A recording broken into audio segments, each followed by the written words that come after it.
네, 이제 말씀 나누겠습니다. 오늘 하나님께서 주신 말씀은 이사야 60장 9절입니다. 구약성경 이사야 60장 9절 말씀 함께 읽겠습니다. 이것은 하나님의 말씀입니다.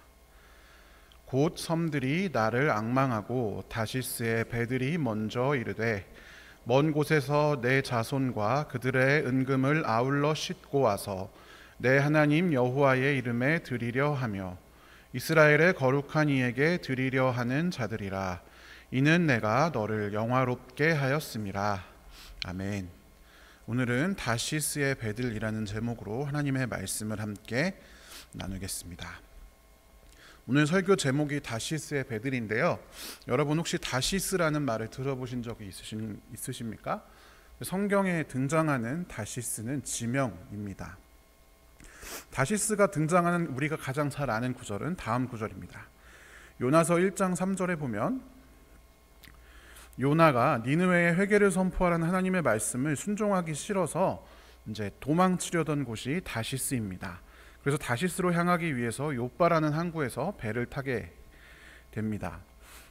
그런데 이 세번역 성경에서는 다시스를 스페인으로 번역을 하고 있습니다. 말 그대로 다시스는 스페인 남쪽 끝에 고대 항구였을 것으로 추측됩니다. 여기 동그란 부분에 다시스로 추측되는 도시가 있는데요. 여러분 그 동그란 부분에 보시면 이렇게 마치 무슨 이빨처럼 이렇게 두 개가 이제 반도가 있고 그 가운데 아주 작게 이제 그 바다에 길이 나 있는 걸 볼 수 있습니다. 저 두 부분을 헤라클레스의 기둥이라고 부릅니다.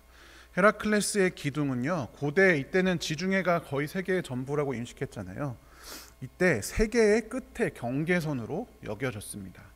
그러니까 이제 헤라클레스가 그 두 개를 원래 산맥이었는데 그거를 반으로 잘라서 이렇게 헤라클레스의 두 기둥이다 이렇게 신화가 있습니다. 그러니까 헤라클레스가 더 이상 넘어가지 말라고 표시해둔 경계선으로 언급될 정도로 그쪽 다시스가 있는 지방은 당시에 세상의 끝이라고 할 수 있습니다. 요나가 얼마나 하나님 말씀을 듣기 싫었는지 실감케 되는 그런 위치입니다. 물론 당시의 항해 기술로는 저렇게 요바에서부터 지중해 한가운데를 쉬지 않고 지나갈 수는 아마 없었을 것이고 중간중간 온갖 항구에 들렀어야 했을 것입니다. 길고 지난한 항해를 감수할 정도로 아마 요나는 하나님의 말씀 순종하기가 싫었던 것 같습니다. 아무튼 우리는 다시스를 요나의 이야기에만 등장하는 것으로 생각하곤 합니다. 그러나 생각보다 다시스는 구약 성경에서 여러 곳에서 등장합니다. 재미있는 것은 이 요나의 이야기에도 배가 나오지만 다시스라는 말이 등장할 때는 항상 배랑 같이 등장한다는 것입니다. 열왕기상 10장에 보면 솔로몬 왕의 부귀 영화가 묘사되어 있는데요. 그가 쓰는 모든 그릇이 금이고 은은 귀금속 축에 들지도 못한다 이렇게 묘사를 하고 있습니다. 그런데 이때 부의 상징으로 왕이 다시스 배를 바다에 띄워서 해상 무역을 했다 이렇게 기록이 되어 있습니다. 다시스의 배와 함께 히람의 배도 나오는데요. 이 히람은 사람 이름입니다. 페니키아의 그 도시 국가인 두로의 왕이 히람입니다. 두로는 당시 다시스와의 무역이 시작되는 항구 도시였습니다. 그러니까 다시스의 배와 히람의 배는 다 마찬가지로 다시스를 오가면서 지중해 세계에 무역하는 그런 배들을 가리킵니다. 그런데 이 다시스의 배에 뭐가 들어있냐? 새해마다 그러니까 3년에 한 번씩 금과 은과 상아와 원숭이와 공작새들을 실어왔다 이렇게 기록이 되어 있습니다. 금과 상아나 원숭이나 공작새, 그러니까 그때 당시에 그 중동 지방 근처에서는 구하기 어려운 것들을 다시스에서 수입해 왔습니다. 아까 말씀드린 것처럼 당시에는 다시스에서 이스라엘까지 쉬지 않고 여행할 수 있는 방법이 없었습니다. 그래서 중간중간 여러 항구에 들려서 계속해서 무역을 했는데요. 자연스럽게 다시스에서 출항한 배는 여기저기 물건을 사다가 이제 중개 무역을 하는 그런 배였습니다. 그래서 금과 은같이 스페인에서 많이 나는 특산물도 볼 수 있었지만 상아, 코끼리는 이제 아프리카에 있는 거잖아요. 아프리카에 있는 상아라든지 원숭이라든지 공작 같은 희한한 동물들도 그 배를 통해서 이스라엘로 들어왔습니다. 다시스의 배들은 이렇게 솔로몬 왕에게 커다란 부를 가져다 준 그런 배들입니다. 자, 그렇다면 이 다시스의 배들은 누가 만들었을까요? 그리고 그 다시스의 배들을 운항한 사람들은 누구일까요? 그리고 그 배들은 왜 다시스의 배들이라고 불리게 되었을까요? 다시스의 배들로 알려진 그 선박들을 건조한 사람들은 페니키아 사람들입니다. 페니키아는 세계사 우리가 시간에도 등장하는데요. 그리스도 시대가 도래하기 1000년, 그러니까 기원전 한 1000년 정도 전에 굉장히 그 해상 무역을 하던 민족들입니다. 페니키아라는 곳은 폭이 좁고 긴 해안 국가였습니다. 지금 보시는 것이 페니키아 지도인데 이제 아래쪽에 보면 갈릴리 바다가 있으니까 이제 그 아래쪽은 이스라엘이 되겠고요. 그 오른쪽에 보면 다마스커스와 그 시리아라는 큰 국가가 있고 북쪽에는 그 당시에 아시리아라든지 다른 나라들이 있었겠죠. 그러니까 북쪽과 동쪽과 남쪽은 다른 나라들로 다 둘러싸여 있었습니다. 그러니까 자연스럽게 서쪽 바다로 고개를 돌리게 되었죠. 특히 그 서쪽 바다 건너편에는 키프로스라고 하는 섬이 있었기 때문에 더더욱 이 사람들은 그쪽으로 눈을 돌렸습니다. 이 페니키아 사람들은 부를 얻기 위해서 지중해에 나아가서 무역을 하기 시작했습니다.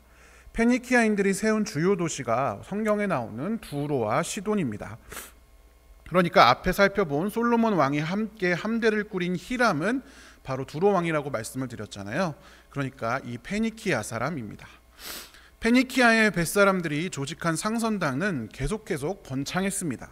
이윤이 늘어나고 기술이 발전함에 따라서 이 페니키아 사람들은 더 오랜 시간 항해할 수 있는 더 큰 선박들을 건조했고, 그러니까 좀 더 멀리, 좀 더 길게, 또 좀 더 많이 실을 수 있는 배들을 만들었고, 그것을 다시스의 배들이다 이렇게 불렀습니다. 그래서 결국엔 이 사람들은 계속 조금씩 그 무역하는 곳을 점점 넓혀가다가 아까 말씀드린 것처럼 다시스에까지 이르게 됐습니다. 이 다시스의 배는 거의 한 30m 정도에 달했다라고 알려져 있습니다. 특이한 것은 이 페니키안 사람들은 이렇게 배가 있었으면 저쪽으로 이제 가가지고 그 땅을 점령할 법도 한데 땅을 전혀 점령하지 않았습니다. 이 사람들은 돈을 버는 데만 집중했습니다. 무역을 위한 거점들은 세웠지만 그 나라에 쳐들어가서 거기를 정복하고 지배하고 이런 일들은 하지 않았습니다. 그러니까 결국 이 페니키아는 그냥 자기 원래 살던 데 거주하면서 계속 배만 타고 왔다 갔다 하면서 장사만 하는 거예요. 그래서 무역상으로서 이 지중해의 온 무역을 이제 한 소나기에 쥐고 이득을 보는 사람들이 페니키아 사람들입니다. 우리가 잘 아는 그 영어 알파벳 있잖아요. 알파벳을 가장 먼저 만들어낸 곳이 페니키아로 이제 알려져 있습니다. 그러니까 페니키아 사람들은 여러 가지, 그러니까 자기네가 거주하던 곳에서 또 여러 가지 물건들을 다시스에 가져가서 이제 스페인 지역에 있는 사람들과 거래를 했을 거 아니에요. 이 스페인은 어떤 지역이냐면 귀금속이 많이 나는 지역이었습니다. 그래서 페니키아의 주요 항구 도시인 아까 두로 말씀드렸죠. 두로에 대해서 예언자 에스겔이 이렇게 말합니다. 스페인이 너와 무역을 하였다. 그들은 은과 새와 주석과 납을 가지고 와서 너의 물품들과 바꾸어 갔다. 개역개정에 보시면 다시스라고 써 있습니다. 스페인하고 페니키아하고 이제 그 무역을 하는데 페니키아 사람들은 포도주라든지 옷감이라든지 이런 걸 갖다 주고 거기서 금속을 수입하는 거예요. 이 무역이 완전히 자리를 잡으니까 페니키아 사람들이 스페인에서 나오는 은을 완전히 독점하게 됐습니다. 은이 페니키아로 쏟아져 들어왔고 이스라엘로까지 흘러 들어와서 이스라엘의 은이 넘치게 된 거죠. 페니키아 바로 옆이니까요. 그래서 이스라엘 왕 솔로몬이 그 두로의 왕 히람과 어떤 제휴를 맺었기 때문에 그 은이 이스라엘까지 흘러 들어오게 되었습니다. 그래서 아까 본 것처럼 솔로몬 시대에는 은이 귀금속 축에도 못 드는 그런 상황까지 된 것이죠. 그러니까 이때 당시 유대 사람들이 다시스의 배를 본다면 어떤 이미지이겠습니까? 온갖 귀금속들, 값나가는 사칭품들, 은 따위는 눈에 들어오지 않는 정도로 부요한 것을 가득 실은 부의 상징이 바로 다시스의 배였습니다. 거대한 부의 상징. 그 안에 있는 값비싼 것들. 너무 갖고 싶지 않았을까 생각해 봅니다. 오늘날로 하면 엄청 비싼 차라든지 엄청 비싼 아파트라든지 그 안에 최고급 명품으로 가득 찬 그런 이미지가 되겠죠. 그러니까 다시스의 배는 말 그대로 무역과 번영의 상징입니다. 부귀영화를 가지고 오는 그런 존재인 것이죠. 그러나 한편으로는 배가 이런 물건들을 싣고 온다는 것은 무엇을 의미할까요?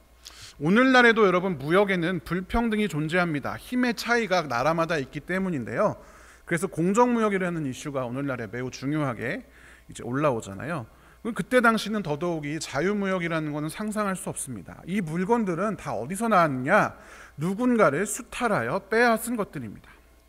페니키아인들은 상인으로서는 큰 성공을 거두었지만 그 방식은 무자비했습니다. 전해지는 바에 따르면 이 사람들은 때때로 물건을 파는 척하면서 배에 태운 다음에 노예로 다른 나라에 파는 그런 일들을 저질렀습니다. 나중에는 이 솔로몬과 히람이 아까 제휴관계, 동업관계였잖아요. 이 이스라엘 사람들을 배신합니다. 그래서 그들을 노예로 팔아넘기기까지 합니다. 요엘 3장 6절에는 두로에 대한 심판이 예언되어 있는데 유다 백성과 예루살렘 시민을 그리스 사람에게 팔아넘겼다. 나라 밖 먼 곳으로 보냈다. 이렇게 기록되어 있습니다. 그러니까 다시스의 배들에서 이런 일들이 일어났던 것입니다. 거기다가 예레미야 10장에서의 묘사에 의하면 다시스와의 무역을 통해서 획득한 은은 우상에게 얇게 펴서 입히는 데 쓰였다라고 기록이 되어 있습니다. 그러니까 그 은은 그냥 귀금속 역할한 것뿐만이 아니라 이스라엘의 우상을 만드는 바알이라든지 여러 신상을 만드는데 사용된 것이죠. 다시스의 배들은 부와 명예의 상징이고 그 안에 있는 것들은 누구나 가지고 싶은 것입니다. 그러나 하나님 보시기에는 그렇지가 않았습니다. 헛된 것이죠. 하나님의 형상대로 지음받은 형제들을 수탈한 결과물들이 그 안에 가득했습니다. 그리고 하나님이 아닌 우상을 섬기려는 재료들이 가득했습니다. 십계명의 핵심 두 가지로 요약하면 무엇이죠? 하나님 사랑과 이웃 사랑인데 그 두 가지를 모두 어긴 결과물들이 이 다시스의 배들 안에는 가득했다. 그 두 가지를 모두 저버리는 상징이 하나님 입장에서는 바로 다시스의 배들이었던 것입니다. 그래서 하나님께서는 이 다시스의 배들을 기뻐하지 않으십니다. 그래서 성경에는 다시스의 배들을 심판하시는 이야기들이 여럿 등장합니다.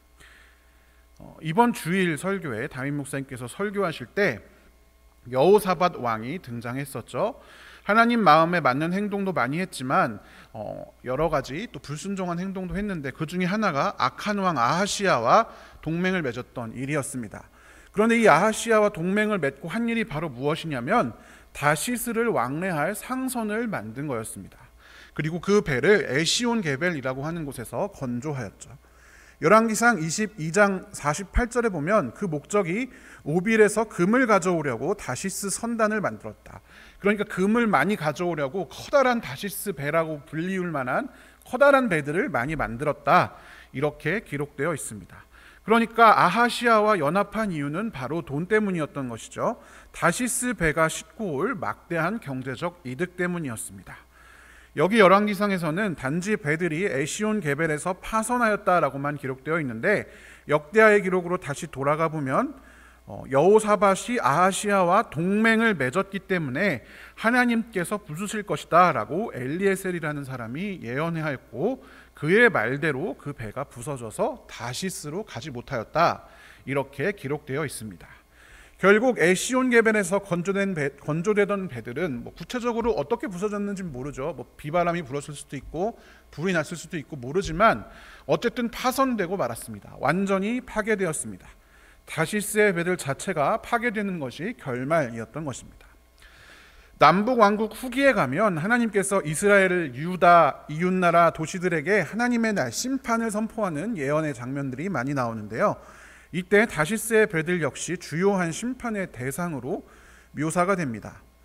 이사야 2장에 보면 심판의 날에 만군의 주님께서 준비한 날에 모든 교만한 자와 거만한 자, 오만한 자들이 낮아질 것인데 그때 다시스의 모든 배와 그 안에 탐스러운 모든 조각물들이 다 낮아질 것이다. 이렇게 묘사하고 있습니다. 그러니까 다시스의 배는 교만과 거만과 오만과 연결되는 것이고 하나님께서 심판하실 것이다. 모든 교만한 자와 거만한 자와 오만한 자들이 낮아지는 그 심판의 날에 다시스의 배들도 같이 낮아질 것이다 라고 말씀하고 계신 것입니다. 이사야 23장에는 두로에 대한, 그러니까 페니키아인이 거주하던 도시인 두로를 향한 심판의 말씀이 나오는데, 여기에서 다시스의 배들아 슬피 울어라 두 번이나 반복해서 말하고 있습니다. 두로가 파멸되었다, 너희 요새가 파멸되었다, 너희 이제 망했다라고 선포하십니다. 솔로몬 왕이 아까 다시스의 배와 두로 왕 히람의 배를 함께 행상무역하게 했다고 말씀드렸잖아요. 그러니까 두로가, 그 한 축인 두로가 멸망하니까 다시스만으로는 더 이상 그 부를 유지할 수가 없는 것이죠. 그래서 그 큰 배들, 다시스의 배들은 슬피 울게 될 것이다 라고 하나님께서 말씀하고 계십니다. 자, 이렇게 다시스의 배들은 심판받게 되었습니다. 슬피 울고 모두 자신들의 가진 것을 잃게 되었습니다. 그 안에 하나님을 부인하고 이웃을 괴롭히던, 그러나 우리 보기에는 좋았던 그 탐욕의 물건들이 가득했던 그 다시스의 배들은 더 이상 쓸모없게 되어버렸습니다. 자, 성경이 이렇게 끝나면 좋을 텐데, 오늘 읽었던 본문에 유일하게 다시스의 배들에 대한 다른 이야기가 등장합니다. 오늘 본문 이사야 60장 1절과 9절을 함께 읽어보겠습니다. 예루살렘아 일어나서 빛을 비추어라. 구원의 빛이 너에게 빛이었으며 주님의 영광이 아침 해처럼 너의 위에 떠올랐다. 너의 자녀들이 온다. 섬들이 나를 사모하며 다시스의 배들이 맨 먼저 먼 곳에 있는 너의 자녀들을 데리고 온다. 그들이 주 너의 하나님의 이름을 높이려고 이스라엘의 거룩하신 하나님께 드리려고 은과 금을 함께 싣고 온다. 주님께서 너를 영화롭게 하셨기 때문이다. 아멘. 분명히 하나님의 날, 심판의 시기가 오면 다시스의 배들이 심판당할 것이다 라고 하셨는데, 그렇게 끝나지가 않습니다. 심판날이 다가왔는데, 심판당할 것이라고 하셨는데, 그 다시스의 배들이 다 파괴되고 사라지고 흔적도 없어지는 것이 아니라 오히려 거룩한 도시 예루살렘으로 사람들을 구해서 데리고 오는, 하나님께 드릴 은과 금을 싣고 오는 배로 탈바꿈하는 것으로 묘사하고 있습니다. 유일하게 이 장면에서만 다시스의 배들을 긍정적으로 묘사하고 있는 것이죠. 왜이겠습니까? 심판하신다는 다시스의 배들은 왜 다시 나타났을까요? 심판하면 끝이 아닐까요? 다시스의 배가 아니라 다른 배들이 실어 오면 되지 않을까요? 탐욕의 상징 다시스의 배는 심판이 끝나면 하나님 나라에서는 완전히 사라지고 등장하지 않는 것이 정상적인 것 아닐까요? 굳이 왜 다시스의 배가 저 일들을 감당해야만 할까요? 리처드 마우라는 신학자가 있는데요, 이 신학자가 이 모순에 대해서 이렇게 설명하고 있습니다. 배 자체가 심판받은 것이 아니라 배가 악한 일에 쓰이던 기능이 심판받는 것이다, 이렇게 말하고 있습니다. 무슨 말일까요? 이해가 조금 어려울 수도 있는데요, 다시스의 배들은 심판받습니다. 그런데 그 심판은 다시스의 배들을 완전히 파괴하고 없애버리고 사라지게 하는 것이 아니라 이 심판이라는 과정을 통해서 다시 변화되고 변혁되고 새롭게 됩니다. 그래서 그 이전까지는 악의 도구로, 탐욕의 도구로 사용되었던 그 다시스의 배들이 이제는 선한 도구로, 하나님이 쓰시는 도구로 새로 창조되어 나타난다라는 것을 의미합니다. 하나님께서는 어떠한 도구든지 완전한 패망과 멸망, 사라지기를 원하시지 않습니다. 그들을 하나님의 도구로 바꾸어 쓰시길 원하십니다. 이사야서 2장 4절에 보면 서로를 죽이고 찌르는 데 쓰던 칼과 창이 풍성한 수확을 위한 보습과 낫으로 바뀔 것이다 라고 예언하고 있습니다. 하나님 나라가 이 땅에 오면, 주의 날, 심판날이 오면 말입니다. 그러니까 여러분, 하나님의 심판은 회복과 새 창조를 의미하는 것이지 멸망과 파괴를 의미하는 것이 아닙니다. 우리는 자꾸만 하나님의 심판을 두려워합니다. 제가 지난주 오후 예배 때 요한계시록과 관련한 설교를 했는데요, 요한계시록에도 온갖 심판이 등장합니다.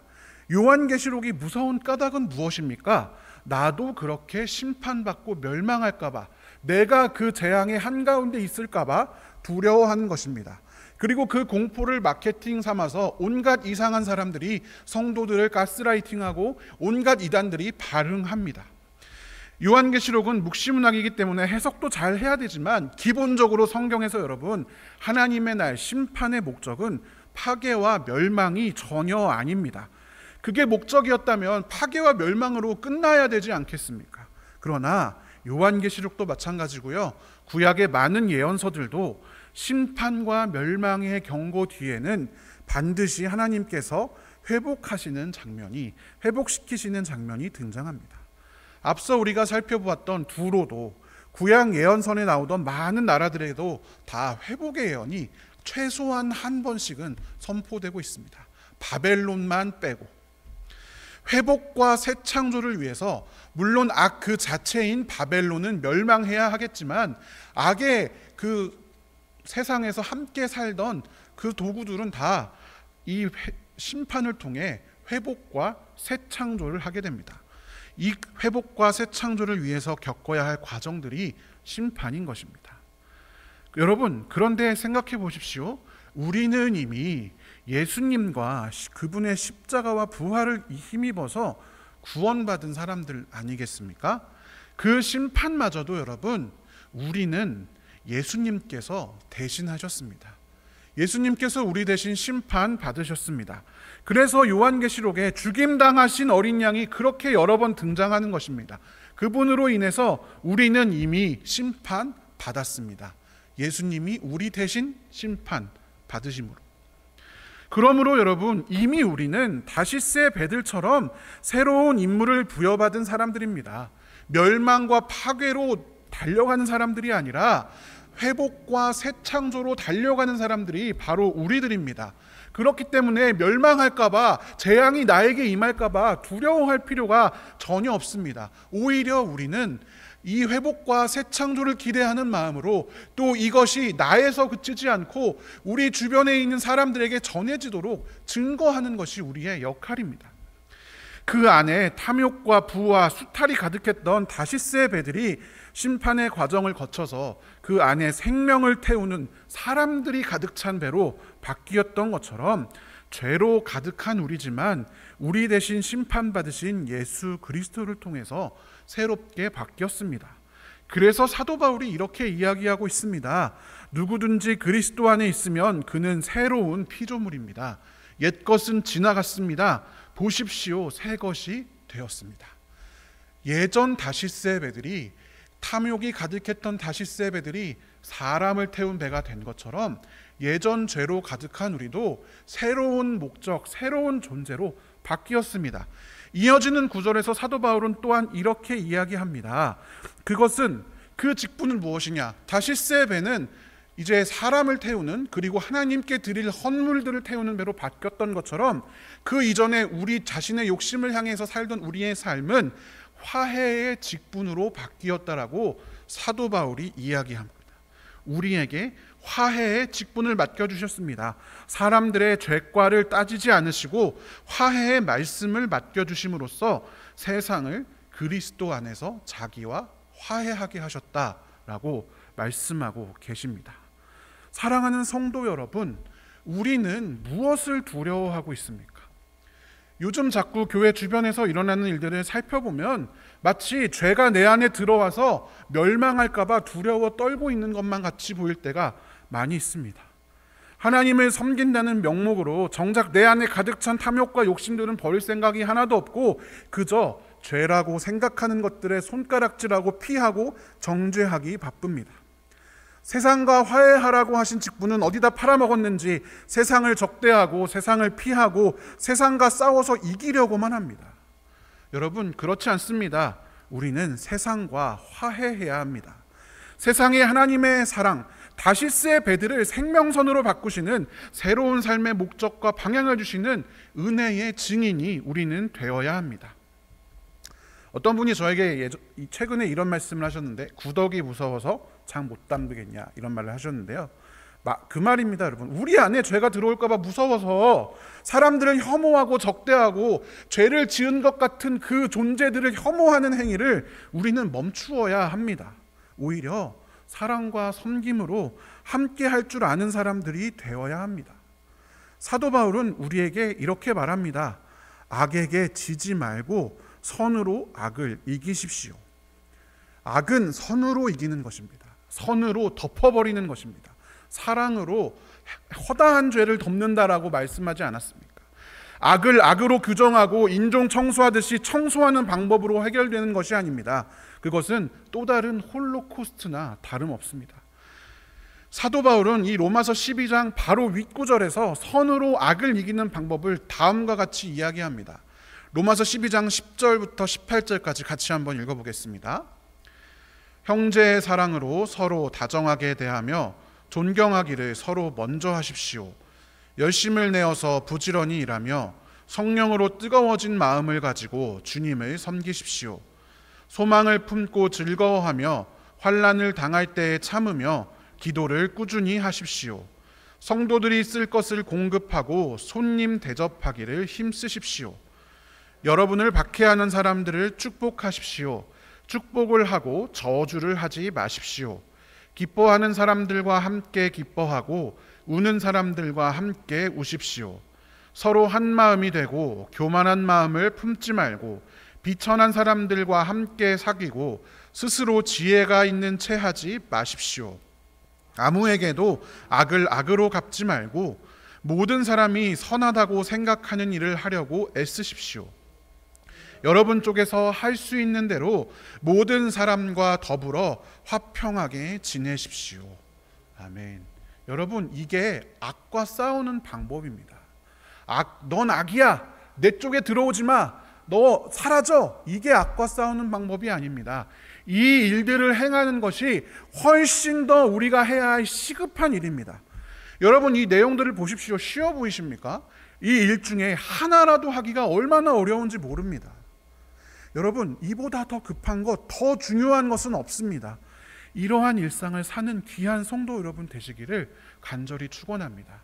우리가 이미 다시스의 배들이 탐욕에서 생명으로 변하였던 것처럼 우리의 존재도 이미 죄인에서 증인으로, 죄인에서 자녀로, 죄인에서 예수님의 친구로 바뀌었습니다. 그 바뀐 직분에 합당한 삶을 살아가는 귀한 성도 여러분, 악을 선으로 이기는, 사랑으로 죄를 덮어버리는 귀한 성도들 되시기를 주님의 이름으로 간절히 축원합니다. 함께 기도하겠습니다. 사랑의 하나님 아버지, 죄악과 탐욕, 거짓으로 가득 찬 우리들을 용서하여 주시고 대신 예수 그리스도를 십자가의 심판대에 세워주셔서 우리 대신 심판받게 하시고 그를 통해 새로운 피조물로 거듭나게 하시니 참으로 감사합니다. 주의 용서의 힘을 아는 사람들, 다른 어떤 것보다 사랑하기를 사모하고 애쓰는 사람들, 그런 사람들 될 수 있도록 주님께서 우리와 함께하여 주시옵소서. 피아를 구분짓고 적대시하고 저 사람, 저 존재, 저 죄 때문에 내가 더러워질까 봐 분리하고 욕하고 구분짓는 것이 오히려 세상의 방법임을 깨닫게 하시고, 구별된 주님의 자녀라는 것은 반대로 모든 것을 뚫고 우리에게 찾아오신 예수님처럼 우리가 모두에게 다가가는 것임을 깨닫게 하여 주시옵소서. 우리의 일상의 삶의 자리에, 우리의 대화에, 우리의 선택의 순간들에 주의 은혜가 스며들게 하여 주시고, 주님께서 우리에게 선사하신 것, 동시에 우리에게 함께 짊어지자 부탁하신 그 아름다운 일들을 우리가 잘 감당할 수 있도록, 오래 참고 진실한 사람들 될 수 있도록 주님 도와주시옵소서. 하나님께서 늘 우리를 위해 애쓰시듯이 우리도 하나님을 위해, 이웃을 위해 애쓰는 사람들 되게 하여 주시옵소서. 예수님의 이름으로 기도드립니다. 아멘.